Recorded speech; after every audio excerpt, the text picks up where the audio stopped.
তখন কিন্তু বিচারপতি বলেছিলেন যে এদের বিরুদ্ধে যে সমস্ত চার্জগুলো আনা হয়েছে সেই চার্জ সম্পূর্ণ ভুল, প্রমাণ করতে পারেনি ক্যালকাটা পুলিশ, তার ফলে তারা জামিন পেয়েছিল। তারপরেও আমাদের বুকে ব্যথা, আমরা অসভ্যতা করি না, আমরা বর্বরের দল নয়, আমরা হিংসার আশ্রয় নিই না, আমরা নোংরামি করি না, আমরা ভাঙচুর করি না। রাষ্ট্রের সম্পত্তি ভাঙচুর যারা করে আমরা তার বিরুদ্ধে।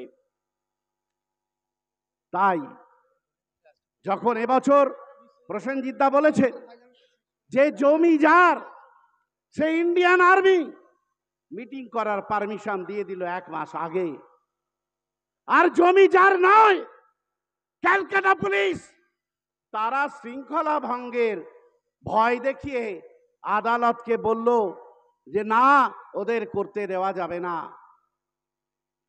মহামান্য আদালতের নির্দেশকে আমরা অমান্য করিনি। ঠিক আছে, আপনি বলেছেন আমাদের সংগ্রামী চেয়ারম্যান নওশাদ সিদ্দিকী আজকের এই মঞ্চে আসবেন না, কিন্তু বক্তব্য রাখবেন। আপনাকে সম্মান জানাচ্ছি। আদালতকে অবমাননা করা এটা আমার রীতিতে পড়ে না, আমাদের রীতিতে পড়ে না, আমরা সেই শিক্ষায় শিক্ষিত হইনি। আপনি বলেছেন মালেক মোল্লাকে আসতে দেওয়া যাবে না, তাই মালেক মোল্লা আসেননি, তাকে আমরা আসতে দিইনি। আপনার নির্দেশ মেনে আমরা বলেছিলাম 2500 মাত্র চেয়ার দিয়েছিলাম, যে 2500 লোককে নিয়ে আমরা এই সভা করব। আপনাকে মান্যতা দিয়ে আমরা তাই সিদ্ধান্ত নিয়েছিলাম। কিন্তু দেখতে পেলাম পাক সার্কাস, তপসিয়া, বেগবাগান, খিদিরপুর, এই সব জায়গা থেকে কলকাতার মানুষ এই পীরজাদাদের এই সমাবেশ দেখতে এসেছে। আপনাদের দেওয়া আমরা মেনেছি, কিন্তু মানুষ যদি জড়ো হয়ে যায় তাহলে আমরা কি করতে পারি, আর পুলিশই বা কি করতে পারে? স্বাভাবিক এটা। ক্যালকাটা পুলিশের সহযোগিতা আমরা নিশ্চয়ই পাচ্ছি, কোনো কোনো ক্ষেত্রে অসহযোগিতাও হয়েছে, সেটা দুঃখজনক।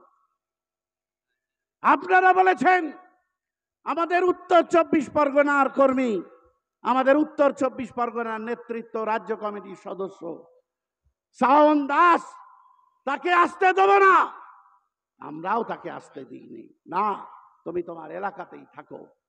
এভাবে মালেক মোল্লা, শাওন দাস, এভাবে বিশ্বজিৎ মাইতি, আপনি বলেছেন আমার পার্টির সাধারণ সম্পাদককে আসতে দেওয়া যাবে না, কারণ এই বিশ্বজিৎ, নওশাদ সিদ্দিকী, শাওন দাস, মালেক মোল্লারা, ইকবাল আলমরা, এরা এলে নাকি কলকাতায় বিশৃঙ্খলা সৃষ্টি হবে। আমরা বলেছি আসবে না, শান্তিতে। তাই ভাই, তাই বন্ধু, তাই সাথী, তাই কমরেডস, আপনাদের বলছি শৃঙ্খলিতভাবে আমরা এই জনসভা শেষ করলাম। নওশাদ ভাইয়ের বক্তব্য আমরা শৃঙ্খলিতভাবে শুনবো, তারপর শৃঙ্খলিতভাবে ধীরে ধীরে ধীরে ধীরে এই মাঠটা আমরা খালি করে দেব, তারপরে আমরা এখান থেকে বিদায় নেব। আপনারা যাওয়ার শেষ হবে তবে আমরা কিন্তু এখান থেকে বিদায় নেব, তার আগে নেতৃত্ব এখান থেকে যাবে না। তাই বুকে ব্যথা নিয়েই আমরা, নওশাদ সিদ্দিকী নেই, নওশাদ সিদ্দিকী আছে, কোথায় আছে? মনের মধ্যে আছে, আমাদের হৃদয়ে আছে। সিদ্দিকী নেই, নওশাদ সিদ্দিকী আছে। এই দেখুন সবাই নওশাদ সিদ্দিকী, বাংলার কোনায় কোনায় নওশাদ সিদ্দিকী, খিদিরপুরে নওশাদ সিদ্দিকী, ইকবালপুরে নওশাদ সিদ্দিকী, হাওড়ায় নওশাদ সিদ্দিকী। ভালো করে তাকিয়ে দেখো মমতা ব্যানার্জি, নবান্নের নিচে নওশাদ সিদ্দিকী, ভালো করে তাকিয়ে দেখো মমতা ব্যানার্জি, বেগবাগানে নওশাদ সিদ্দিকী।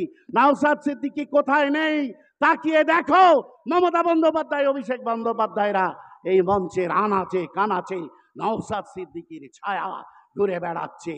আমরা প্রত্যেকে নওশাদ সিদ্দিকী, সবাই সমস্যারে বলুন, আমরা প্রত্যেকে, নওশাদ সিদ্দিকী। আমরা প্রত্যেকে। তাই নওশাদ সিদ্দিকী আছে না নেই? আমরা তার বক্তব্য শুনবো তো? আসুন এবার আমরা ভাইজানের বক্তব্য শুনি।